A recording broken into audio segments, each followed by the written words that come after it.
If the median of the following data is 32 find X and Y. इसमें क्या होगा, frequency में दो अननोन वैल्यूज होंगे और उसका वैल्यू हमें फाइंड आउट करना है। इसे करने का क्या तरीका है कि क्लास इंटरवल और फ्रीक्वेंसी का कॉलम तो बनाएंगे और साथ में बनाएंगे क्यूमुलेटिव फ्रीक्वेंसी का कॉलम। तो 10 को तो इसी तरह कॉपी करेंगे हम। अब 10 प्लस एक्स, ये 10 प्लस एक्स प्लस 25 तो क्या हो जाएगा 35 प्लस एक्स।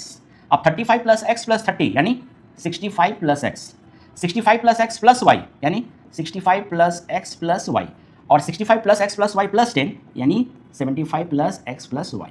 अब यहाँ पर हम देखेंगे कि यहाँ मीडियन का वैल्यू दिया गया था 32। तो 32 कौन से इंटरवल में आ रहा है, ये हम देख पा रहे हैं कि 30 to 40 के बीच में ही 32 है, यानी 30 to 40 जो है हमारा मीडियन क्लास होगा।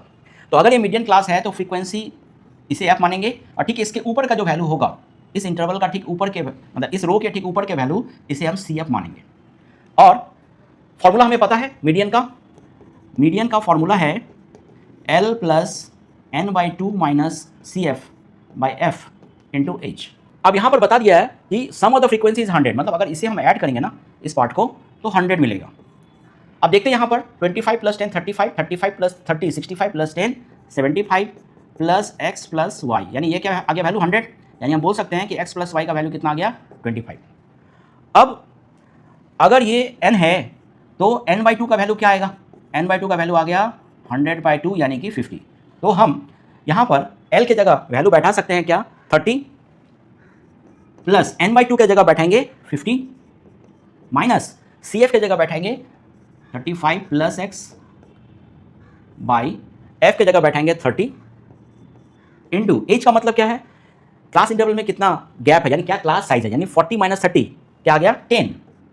तो ये याद रखना पड़ेगा, एच का वैल्यू होता है क्लास साइज। जैसे यहाँ पर 40 माइनस 30 करेंगे तो क्या आएगा 10, ये 10 है इसका एच का वैल्यू।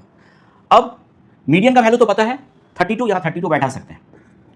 अब अगर इसे सॉल्व करें 30 को इधर ले आते हैं तो 32 माइनस 30 इक्वल्स टू ये हो गया 50 माइनस 35 माइनस एक्स बाई, यहाँ से 0 और 0 कैंसिल कर दिए तो बाई 3।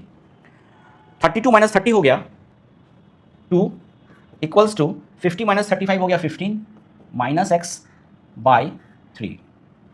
तो इसे अगर सॉल्व करें 3 इंटू 2 6 हो गया, 15 माइनस एक्स यानी एक्स हो गया 15 माइनस 6 यानी एक्स का वैल्यू आ गया है 9।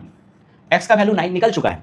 अब यहाँ देखते हैं, यहाँ एक और इक्वेशन था, क्या था x plus Y equals to 25, X plus Y equals to 25 था और x का वैल्यू हमने 9 निकाल लिया है। तो जस्ट x के जगह अगर 9 को हम सब्स्टिट्यूट कर दें, सब्स्टिट्यूट करने के बाद y का वैल्यू आ जाएगा 16।